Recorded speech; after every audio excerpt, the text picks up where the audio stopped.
Hello guys! Welcome to my channel. Ngayon po tayo ay mag-iihaw ng tilapia. Hindi po siya kalakihan, maliliit po siya. Galing sa ilog.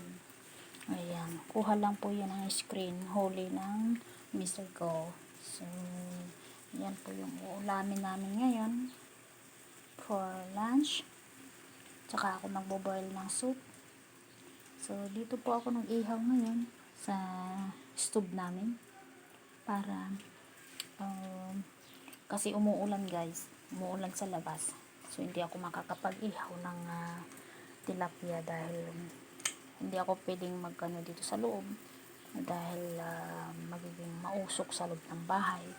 So ito po, binili ko po ito para sa pag-iihaw lang po ito, pag mag-grills po ako. Ayan, so small fire lang po siyang ginawa ko, konting apoy lang para hindi siya masunog. Ayan. So, mamaya, babalik na rin na natin yan. Ayan. So, antayin muna natin.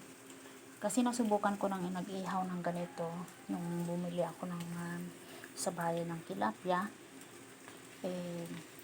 Masarap po yun naman yung pagkaihaw. Hindi siya yung talagang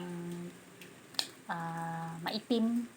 Diba kapag inihaw mo ng kahoy is minsan pag napabayaan mo maitim yung ano niya, kaliskis gano'n. So ito mas mainam din talaga, mas malinis ganun po.